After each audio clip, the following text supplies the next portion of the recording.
Presidente do Senado parabeniza Lula e diz que é o momento de unificação do país. Senadores comentam vitória de Lula nas redes sociais.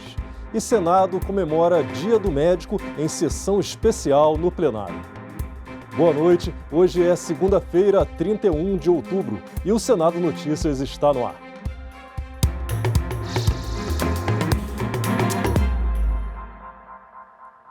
O plenário do Senado realizou hoje uma sessão especial para homenagear os médicos do Brasil pelo dia 18 de outubro, data em que é comemorado o Dia da Profissão. Participaram da sessão representantes do Conselho Federal de Medicina, acadêmicos e autoridades da área de saúde pública. Quando marcaram a opção Medicina no formulário do vestibular, eles não escolheram apenas uma profissão. Escolheram uma missão de vida. Optaram por passar noites em claro estudando, para que cada aula, prova, especialização e curso se transformassem no caminho para ajudar outra pessoa. O Brasil comemora o Dia do Médico no dia 18 de outubro, data em que também é celebrado o Dia do Santo Católico Padroeiro da Medicina, São Lucas. A profissão é imprescindível na sociedade na prevenção e tratamento de doenças. Ser médico é fazer uma escolha com grandes implicações pessoais. Em primeiro lugar, é um curso que exige enorme entrega pessoal. São 6 anos apenas na graduação, depois a escolha de uma especialidade requer muitos outros anos de dedicação. Uma residência exige outros 2, 3 ou até mesmo 5 anos de estudo. Além disso, a medicina moderna está em contínua evolução e demanda permanente atualização dos profissionais. O médico, enfim, nunca deixa de ser um estudante. É uma escolha que implica muitas renúncias pessoais. Doença não tem hora marcada. A qualquer momento, o inesperado se faz presente. É uma emergência, é um acidente, é algo que tumultua o roteiro da vida com consequências incalculáveis. O Senado tem atualmente 7 senadores médicos, entre eles Nelsinho Trade, que participou da homenagem e parabenizou os colegas de profissão. Nada substituirá, com o avanço tecnológico que for, o dom divino que nós médicos devemos ter de aliviar, de confortar e de curar aquele que nos procura. Ser médico é mais do que uma profissão, é uma missão, um compromisso para o resto da vida. É deixar de lado, na maioria das vezes, o conforto do nosso lar, para passar horas em plantão em um hospital, ou sair da cama de madrugada para realizar uma cirurgia de emergência, salvando vidas. No início da tarde, o presidente do Senado, Rodrigo Pacheco, ligou para o presidente eleito Luiz Inácio Lula da Silva. Ele falou sobre a ligação no Twitter. E agora à noite, Pacheco tuitou novamente sobre o assunto. Vamos conferir aqui no telão. Ele escreveu: em nome da presidência do Senado Federal, manifestei expresso reconhecimento do resultado das eleições no Brasil, de forma plena, absoluta, insuscetível a quaisquer questionamentos. E ele continua: agora precisamos de pacificação e união em busca do desenvolvimento, que passa necessariamente pela valorosa categoria dos caminhoneiros brasileiros. No dia da eleição, o presidente do Senado permaneceu em Brasília e acompanhou a apuração dos votos no Tribunal Superior Eleitoral. Rodrigo Pacheco esteve no Senado e fez questão de elogiar a atuação da Polícia Legislativa. Depois, acompanhou a apuração dos votos no Tribunal Superior Eleitoral e recebeu elogios do ministro Alexandre de Moraes após o anúncio do resultado final.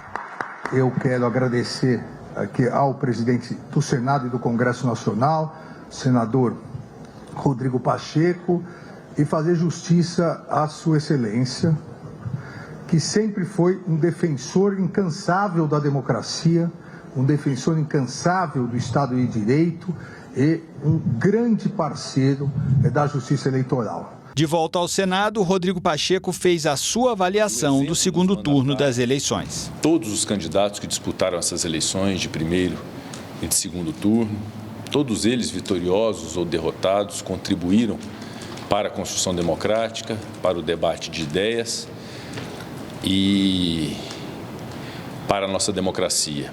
Cumprimentar a sociedade brasileira, que através do voto popular e da sua manifestação soberana escolheu seus candidatos Brasil afora. Um cumprimento especial ao presidente eleito Luiz Inácio Lula da Silva e ao vice-presidente Geraldo Alckmin.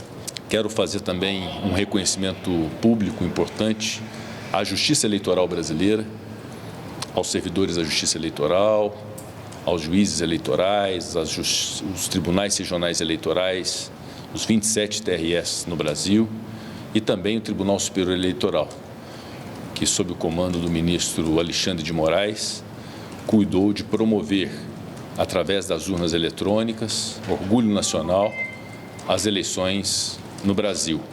Portanto, o que fica ao final disso e do encerramento desse ciclo de eleições é um balanço muito positivo do que foi esse processo eleitoral, mas, ao mesmo tempo, uma clara divisão da sociedade brasileira expressada por votações quase simétricas, muito próximas uma das outras, para um candidato e para outro candidato.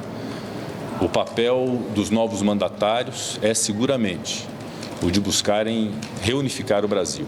E que o presidente da República eleito, Luiz Inácio Lula da Silva, possa governar para todos e encontrará no Congresso Nacional uma casa pronta para que os importantes projetos sejam apreciados, as reformas propostas sejam analisadas, sempre com bastante critério, juízo crítico, independência, mas com o espírito que sempre tivemos, inclusive com o atual governo, de colaboração naquilo que verdadeiramente interessa ao Brasil.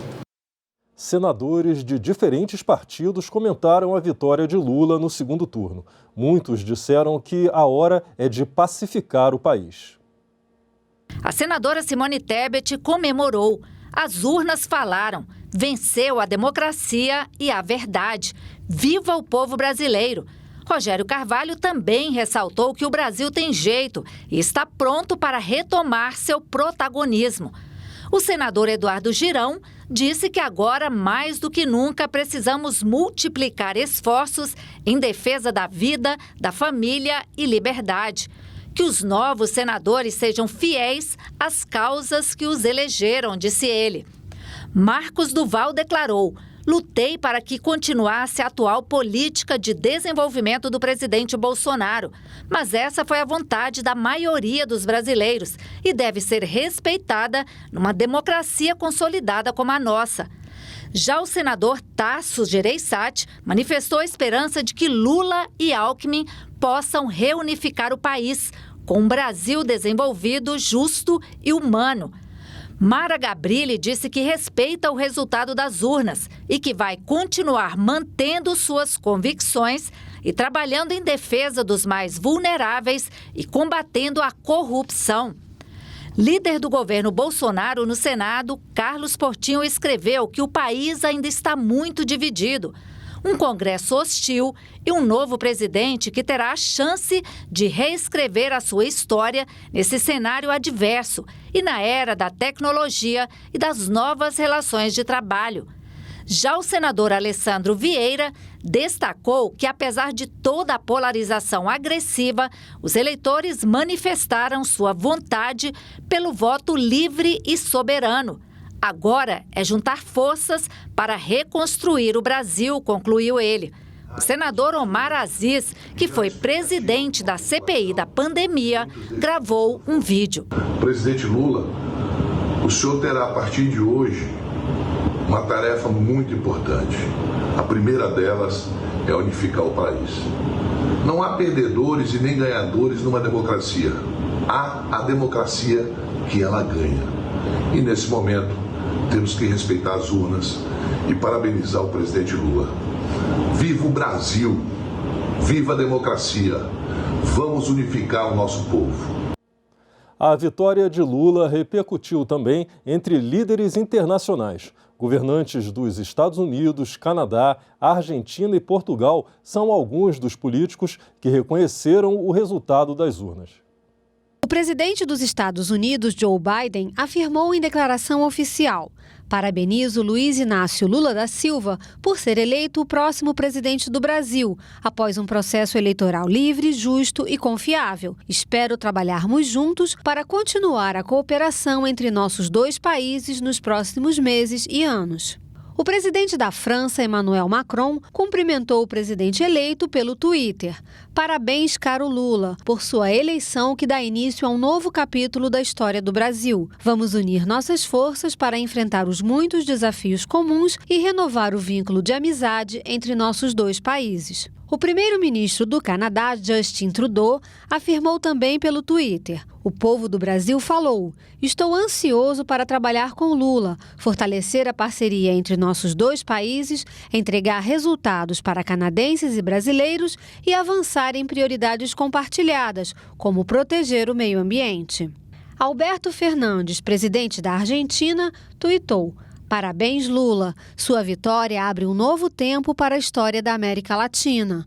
Um tempo de esperança e futuro que começa hoje.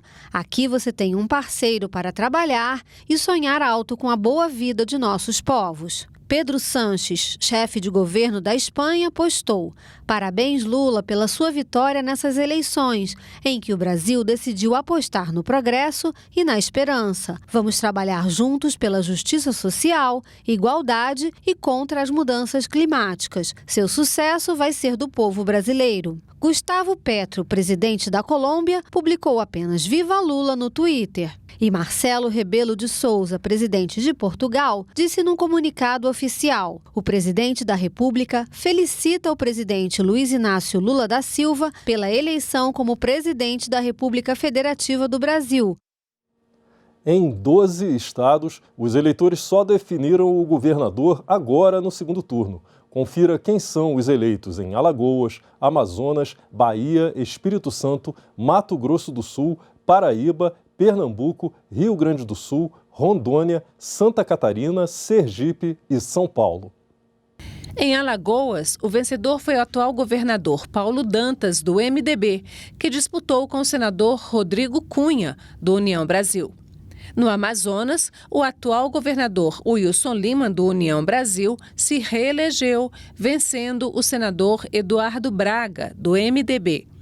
Na Bahia, o candidato Jerônimo, do PT, venceu o ex-prefeito de Salvador, ACM Neto, do União Brasil. No Espírito Santo, o atual governador Renato Casagrande, do PSB, venceu o ex-deputado Carlos Manato, do PL. Em Mato Grosso do Sul, o ex-secretário de Infraestrutura do Estado, Eduardo Riedel, do PSDB, venceu o deputado estadual Capitão Contar, do PRTB. Na Paraíba, o atual governador João Azevedo, do PSB, se reelegeu, vencendo Pedro Cunha Lima, deputado federal, pelo PSDB. Em Pernambuco, único estado com 2 mulheres na reta final, a disputa se deu entre Raquel Lira, do PSDB, que virou o resultado do primeiro turno, e venceu Marília Arraes, deputada federal, pelo Solidariedade. No Rio Grande do Sul, venceu Eduardo Leite, do PSDB, ex-governador do estado, que renunciou no começo do ano.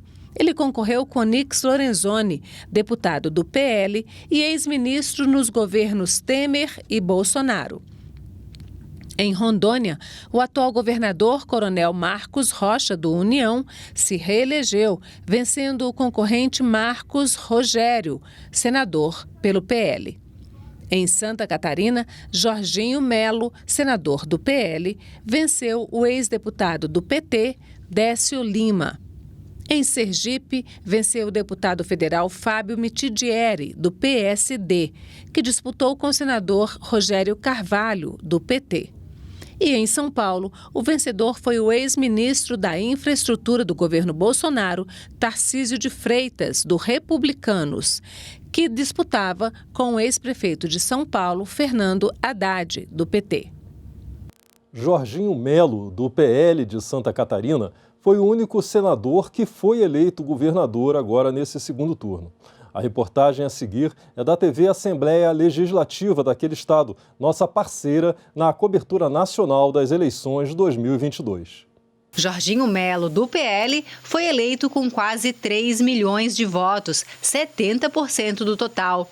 Décio Lima, do PT, conquistou 1.237.000 votos, o equivalente a 29% do total.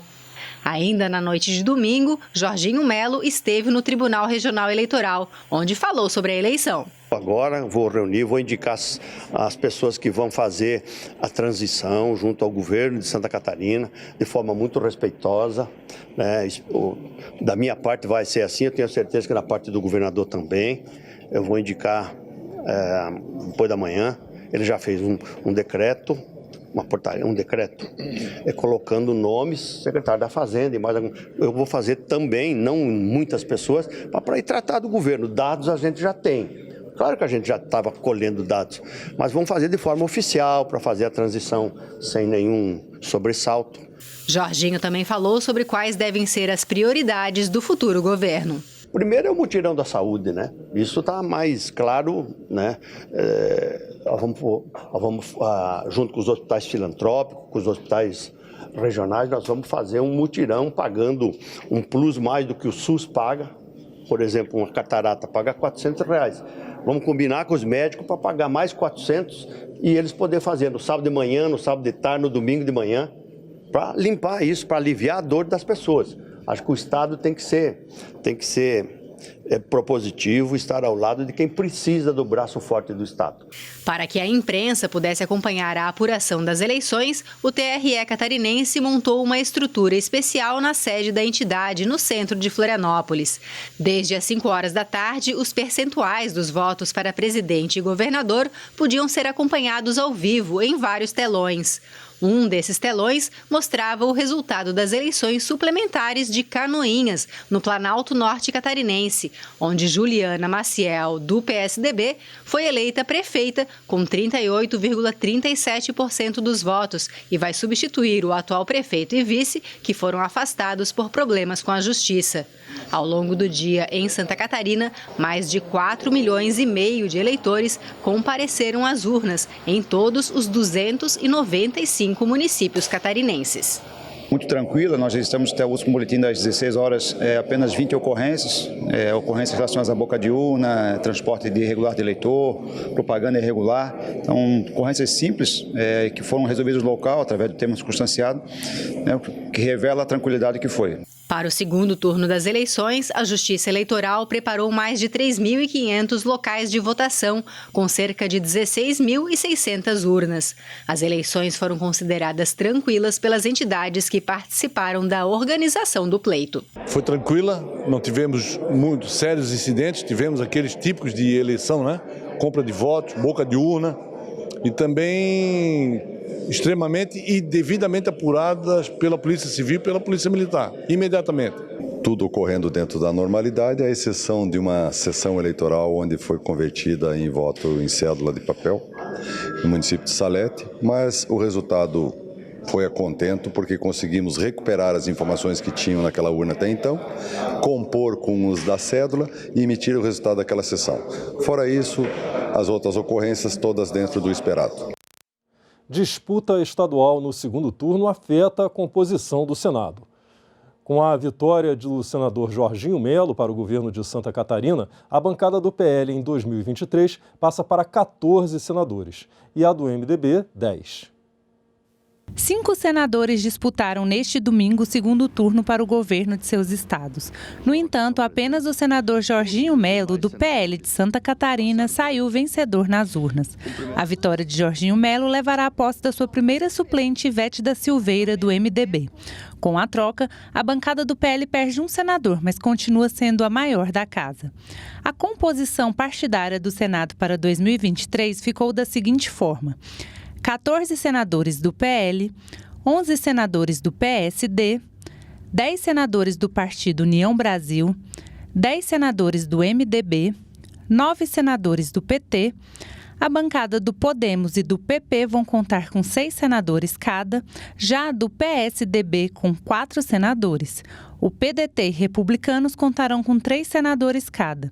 Com apenas um senador, teremos o PSB, Cidadania, PROS, PSC e Rede. A composição do Senado Federal, ela indica uma força maior no campo da centro-direita e também indica um Senado que pode trazer novas pautas a partir da próxima legislatura, como, por exemplo, a pauta de costumes, que deve ganhar uma maior relevância e uma maior proeminência na casa, a pauta do agronegócio também, com parlamentares vindos ali do PL, do PP, do União Brasil, ganhando maior relevo.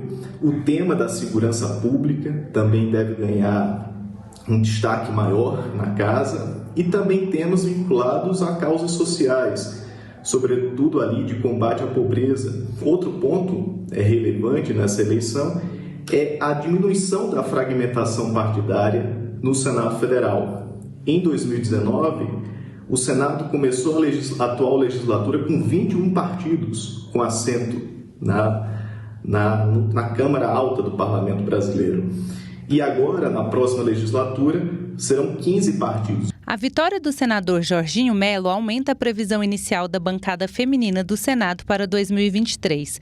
Com a posse da senadora Ivete da Silveira, a previsão da bancada passará de 11 para 12 senadoras. Quem acompanhou a cobertura da TV Senado no segundo turno da eleição deve ter visto as imagens de uma senhora de 103 anos, que, mesmo não sendo obrigada pela lei, faz questão de votar. Será ela a mais idosa eleitora do Brasil? Na capital do Maranhão vive, com certeza, uma das mais idosas eleitoras do Brasil e muito ativa. 103 anos atrás, em 1919, nasceu Imar Figueiredo. Hoje, ela mora com 2 de seus filhos na casa onde plantou e cuida com todo carinho de um belo jardim. Funcionária dos Correios num tempo em que mulher não ultrapassava os limites do lar, Imar está sempre ligada no mundo. Tem página no Facebook e se comunica com amigos pelo WhatsApp. Dentre os hábitos saudáveis que cultivou, desenha mandalas que decoram as paredes e brinca com as cores. Assim, exercita habilidades manuais e faz com que os dias fiquem mais divertidos. É impressionante a lucidez do raciocínio e a vontade de participar dos destinos do país. 103 anos. De onde sai toda essa sua energia? Essa energia sai da vontade de viver. Então, eu procuro estar sempre atenada com tudo que se passa ao meu redor. Na minha casa, eu ando em todos os arredores, sem auxílio de ninguém. Mas quando eu vou sair, eu preciso realmente de uma acompanhante para que eu segure na mão dela e vá caminhando. Na sessão eleitoral, claro que ela chamou a atenção de todos e, muito à vontade, conversou com a repórter da TV Assembleia do Maranhão, parceira da TV Senado. Missão cumprida, exibiu com orgulho o comprovante de votação. Como é que foi a sensação de votar? Foi muito boa, graças a Deus. Tranquila. Para amanhã, está marcada uma reunião da Comissão de Meio Ambiente, às 1h30 da tarde. Os senadores vão votar o relatório que avalia a política de regularização fundiária e dos impactos ambientais da ocupação ilegal de áreas públicas. Ficamos por aqui. Você pode rever as reportagens desta edição na nossa página na internet, senado.leg.br/tv. Muito obrigado pela sua companhia e continue sintonizado aqui na TV Senado.